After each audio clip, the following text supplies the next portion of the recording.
bens. Ele o chamou e lhe disse: que é isto que ouço a teu respeito? Presta as contas da tua administração, pois já não podes administrar mais meus bens. O administrador, então, começou a refletir: o Senhor vai me tirar a administração. Que vou fazer? Para acabar não tenho forças, de mendigar tenho vergonha. Já sei o que fazer, para que alguém me receba em sua casa quando eu for afastado da administração. Então ele chamou cada um dos que estavam devendo ao seu patrão e perguntou ao primeiro: quanto deves ao meu patrão? Ele respondeu: 100 barris de ouro. O administrador disse: pega a tua conta, senta-te depressa e escreve 50. Depois ele perguntou a outro: e tu, quanto deves? Ele respondeu: 100 medidas de trigo. O administrador disse: pega a tua conta e escreve 80. E o Senhor elogiou o administrador desonesto, porque ele agiu com esperteza. Com efeito, os filhos deste mundo são mais espertos em seus negócios do que os filhos da luz. E eu vos digo: usai o dinheiro injusto para fazer amigos, pois, quando acabar, eles os receberão nas moradas eternas. Quem é fiel nas pequenas coisas, também é fiel nas grandes. E quem é injusto nas pequenas, também é injusto nas grandes. Por isso, se vós não sois fiéis no uso do dinheiro injusto, quem vos confiará o verdadeiro bem? E se não sois fiéis no que é dos outros, quem vos dará aquilo que é vosso? Ninguém pode servir a dois senhores, porque ou odiará um e amará o outro, ou se apegará a um e desprezará o outro. Vós não podeis servir a Deus e ao dinheiro. Palavra da salvação. Glória a nós, Senhor.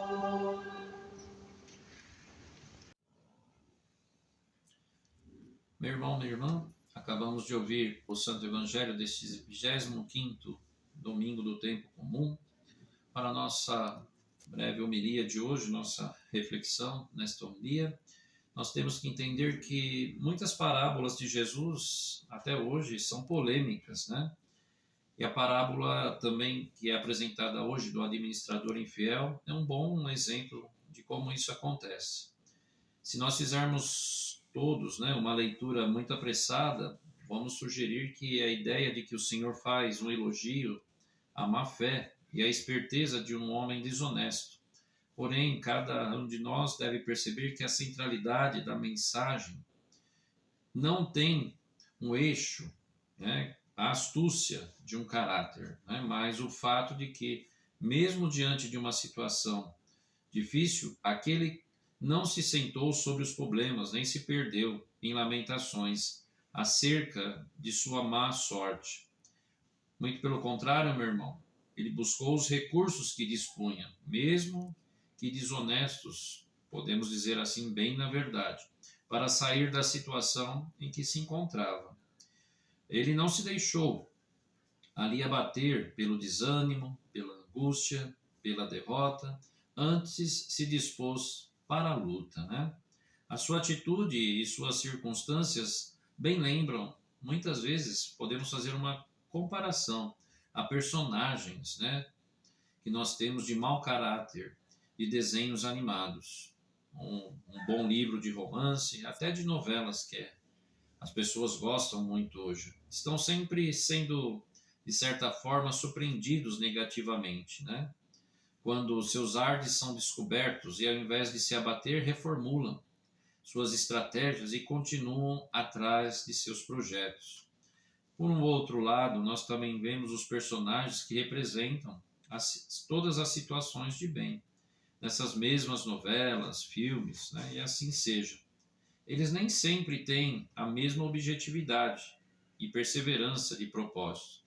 Isso tudo nos leva a perguntar até que ponto o mundo não se encontra diante de tanta desigualdade e injustiça, em função de cada um de nós estar devidamente cruzando os braços e sendo de forma indolentemente aguardando que Jesus venha e resolva tudo por nós, né? Isto é uma pergunta muito atual, né? Ou que propriamente Jesus resolva tudo, né? Deixa tudo para o fim dos tempos, né? Enquanto essas pessoas com má intenções passam dificuldades, mas teimam em seguir seus propósitos, né? E lutar para superar seus obstáculos. E nós, quanto a nós, o que devemos fazer? Perseverar com a mesma determinação numa construção de uma humanidade mais restaurada. Quantos de nós deixam de fazer uma visita a um hospital, a um orfanato, muitas vezes a um doente, né? Pessoas que se sentem desanimadas e acharam que se não tivessem ali sendo percebidas também não fariam falta. Quantos de nós também deixam de ir à celebração da Santa Missa, né? Hoje, domingo, por exemplo. Quantos deixam de rezar antes mesmo de dormir, porque estão enfastiados de filmes, novelas, né? E quando se deitam já estão tão desmaiados que nem se lembram de agradecer a Deus, né? É bem nesse sentido que o administrador infiel nos traz um bom ensinamento. Não da malandragem, né? Mas o da persistência, da construção de um projeto. Porém, meu irmão, se por um lado Jesus elogia a persistência desse administrador, ele critica sua ganância por dinheiro. Ele nos alerta que não se deve servir a dois senhores, né? No idioma que nós temos na língua aramaica, nós podemos imaginar Jesus pronunciando a palavra dinheiro, né? Que se tem como uma transliteração, lá se chama mammon, né? Esta palavra mammon é utilizada para descrever uma riqueza material, algo que se cobiça, né? Não necessariamente ela é um substantivo próprio, que nomeia alguma divindade. Porém, mammon pode se transformar numa divindade, numa idolatria pessoal, que é o dinheiro, né? Nosso Senhor aborda essa questão do dinheiro em sua pregação e possibilita a cada um de nós compreender a riqueza como um objeto tão cobiçado, né? E muitas vezes com tanta força própria que bem poderia representar uma entidade, né? Um mammon, uma sedução muito perigosa, o que leva algumas traduções a preservar a formulação original, né? Como está no Evangelho hoje. Não podeis servir a Deus e ao dinheiro. Portanto, não podeis servir a Deus e a Mammon. Este significado que nossa referência deve ser sempre o Deus vivo, não qualquer Deus produzido pela cultura humana, muito menos esse Deus tão idolatrado na nossa época, que é o dinheiro, que causa tanta ilusão de uma prosperidade material muitas vezes falsa. Nosso Senhor não rejeita o dinheiro em si, mas nos manda saber utilizá-lo para fazer amigos. Vivendo numa sociedade tão injusta quanto a nossa, né? Com grandes desigualdades, distribuição de renda, tanta miséria, tanta fome, né? Tão poucas pessoas têm moradia, por exemplo, né?